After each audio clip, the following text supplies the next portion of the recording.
Aksi pro-Palestina meluas dan menyebar di kampus-kampus terkemuka Amerika Serikat.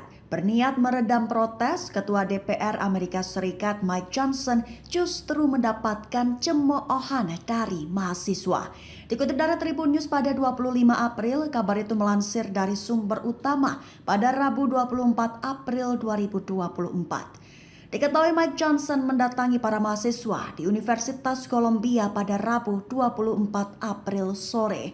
Namun ketika Mike Johnson sedang berpidato, mahasiswa justru meneriakkan yel-yel bernada cemoohan. Sumber utama menyebutkan bahwa masa aksi meneriakkan bebaskan Palestina dan ungkapkan divestasi. Tak sebatas itu saja, masa aksi juga menyanyikan nyanyian cemoohan dengan menyebut Mike kamu payah pada puncak pidato. Melansir Fox News, akibat cemoohan dari para mahasiswa tersebut, Mike Johnson memberikan ancaman. Ia berniat akan menurunkan Garda Nasional Amerika Serikat untuk meredam protes masa aksi pro-Palestina.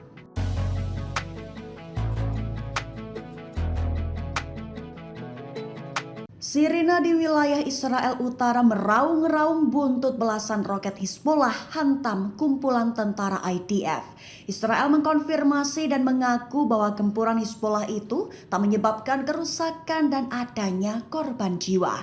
Dikutip dari Tribun News pada 25 April, kabar itu melansir sumber utama Yediot Ahronot dan Anadolu Agency pada 24 April 2024. Diketahui serangan Hizbollah ke wilayah Galilea itu terjadi pada Rabu 24 April 2024 kemarin. Setidaknya 15 roket membombardir Galilea dan menargetkan kumpulan tentara IDF di pemukiman Afifim. Ibasnya memicu aktivasi sirine di daerah tersebut. Hizbollah melaporkan bahwa serangan itu menyebabkan tentara Israel tewas dan terluka. Namun di satu sisi juru bicara militer Israel menyatakan bahwa roket-roket Hizbollah itu hanya mendarat di area terbuka. Israel mengakui serangan belasan roket itu tidak membuat kerusakan serta menegaskan bahwa tidak adanya korban jiwa dari pihak tentara IDF.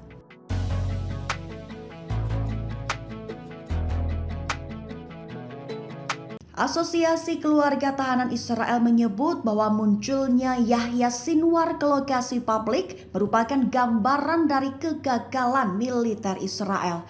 Dikutip dari Tribun News pada 25 April, kabar itu disampaikan sumber utama tersebut melansir Kaperni pada Rabu 24 April 2024 kemarin. Sebagai informasi penting, Israel mengaku bahwa Yahya Sinwar adalah target nomor 1 dari militer Israel. Namun beberapa waktu belakangan muncul video yang menunjukkan bahwa Sinwar berjalan bebas di jalanan Gaza.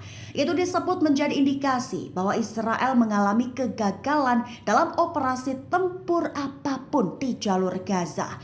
Sehingga munculnya Yahya Sinwar ke lokasi publik di wilayah Gaza disebut merupakan gambaran kegagalan militer Israel. Sebatas informasi akhir, Presiden Israel Isaac Herzog pernah menyatakan bahwa Yahya Sinwar harus ditangkap hidup atau mati untuk dapat membebaskan para tahanan Israel. Hal itu dikatakan Presiden Israel dalam pidato Presiden Israel saat pembukaan pusat akademik di Yerusalem pada Selasa 26 Maret 2024 lalu.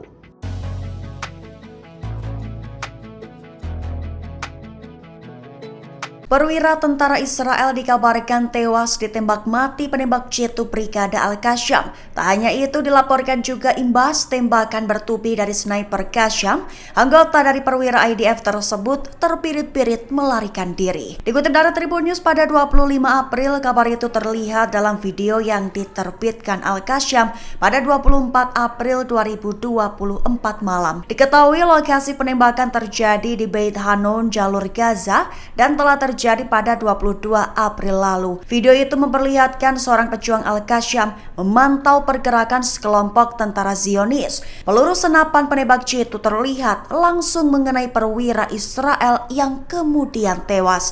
Sementara orang-orang di sekitarnya terlihat terbirit-birit melarikan diri. Di satu sisi, juru bicara IDF mengkonfirmasi adanya pembunuhan seorang tentara cadangan Israel dari unit dampak Angkatan Darat. Dilaporkan bahwa korban adalah Salem Al-Qabsat meninggal dunia karena luka serius akibat tembakan penembak jitu di jalur Gaza Utara.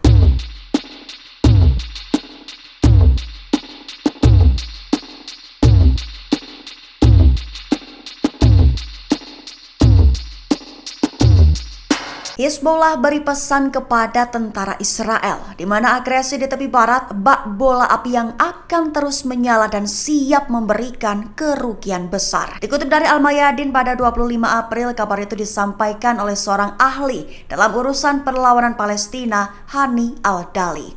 Al-Dali menyatakan bahwa agresi di tepi barat akan menjadi bola api yang terus menyala, menegaskan bahwa kedatangan tentara Israel justru membuat generasi yang lebih berani, kuat, dan kreatif. Al-Dali merujuk pada pesan-pesan politik, militer, dan operasional yang dikirimkan Hizbullah kepada Israel, menyoroti operasi terbaru Hizbullah yang menargetkan Brigade Golani dan unit Ekos khususnya di wilayah Aka. Lantaran keduanya dianggap sebagai garda depan tentara Israel. Ia menekankan bahwa pesan Hizbullah adalah para pejuangnya memiliki banyak target serta mampu secara bertahap memperluas operasi sesuai dengan serangan IDF sesuai dengan aturan keterlibatan yang ditetapkan oleh Sekretaris Jenderal Hizbullah Sayyid Hasan Nasrallah.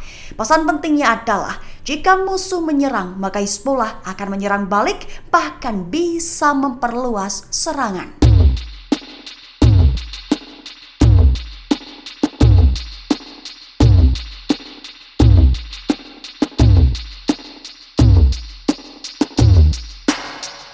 Rumah Perdana Menteri Israel Benjamin Netanyahu digeruduk massa pada Rabu 24 April malam. Diketahui penggerudukan itu dilakukan buntut Brigade Al-Qassam menyiarkan rekaman video tahanan Israel Herz Goldberg, Poland. Dikutip dari Tribun News pada 25 April, kabar itu mengutip sumber utama pada 24 April malam waktu setempat. Terlihat dalam video, sang sandera mengecam apa yang ia gambarkan sebagai pengabaian pemerintahan Netanyahu, tepat soal pembebasan para sandera Israel dari Hamas. Diketahui seusai video Qassam beredar, rumah Netanyahu langsung digeruduk oleh kelompok massa Israel yang sebagian besar disebutkan sebagai keluarga para sandera. Senada dengan Goldberg, massa aksi juga menyalahkan pemerintah Netanyahu atas tindakannya yang enggan menyetujui negosiasi. Aksi demo di rumah Netanyahu itu pun dilaporkan sempat ricuh. Di satu sisi, Axios melaporkan itu disebut juga sebagai tamparan Qatar kepada Israel. Mengingat dulu Israel justru menghujani Qatar dengan kritik dan tuduhan soal keberpihakan kepada Hamas. Perlu diketahui, Qatar tersinggung oleh sikap Israel tersebut, khususnya terhadap Netanyahu yang menyebut Qatar cenderung berpihak yang berujung pada sulitnya mencapai kesepakatan.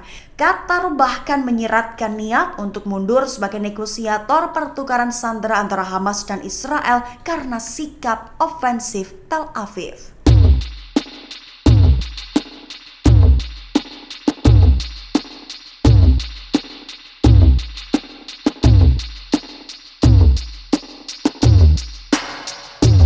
Download Tribun X sekarang, menghadirkan lokal menjadi Indonesia.